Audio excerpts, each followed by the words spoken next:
Well, after 3 years of waiting and a couple of unexpected last-minute delays, the runaway Xbox hit Halo 2 has finally made its way to the PC.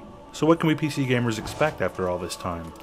Well, not much that we didn't see when the title was on the Xbox. Though Halo 2 includes all the post-release map packs and benefits from some new Vista-powered features, there's really nothing surprisingly different about the PC release.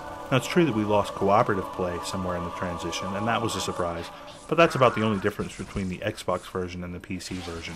And for those 2 or 3 of you who don't know Halo, it's a tightly paced, action-heavy sci-fi shooter, and it's easily one of, if not the most popular titles on the original Xbox. The sequel takes the basic formula of the first game and adds a few new twists, like dual-wielding weapons, vehicle jacking, and even the chance to shift the focus away from Master Chief for a while.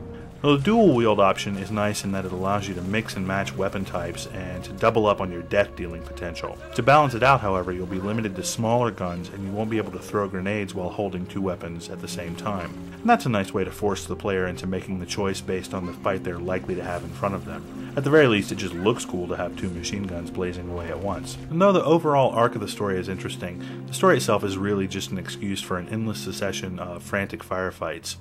The game itself is very linear, so the story is going to take care of itself as long as you keep on shooting things. The cinematic cutscenes here add a little bit of drama to the story, but their main purpose really seems to be to give you a chance to rest your trigger finger for a while.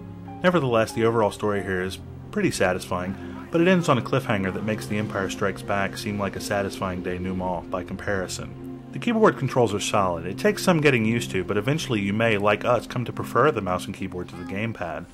All of the controls are very responsive and thoughtfully laid out, and they stand up well in comparison to other PC shooters.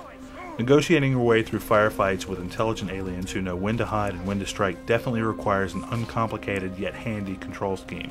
There are still plenty of wrinkles to be ironed out in Microsoft's Live functionality, but the online experience of Halo 2 is just as enjoyable on the PC as it was on the Xbox. There are loads of maps and loads of game types here, and even an editor that players can use to create their own online content, and even run their own dedicated servers. Full support for buddy lists, voice over IP, and one single online identity for all your games is something that PC gamers have been asking for years now, and it's nice to see it finally realized in Halo 2. The problem here is that these advantages are appealing only to the extent that they make you forget that you're playing a 3-year-old game. Still, once we managed to get the service up and running, it was very much as easy and open as the live experience on the Xbox.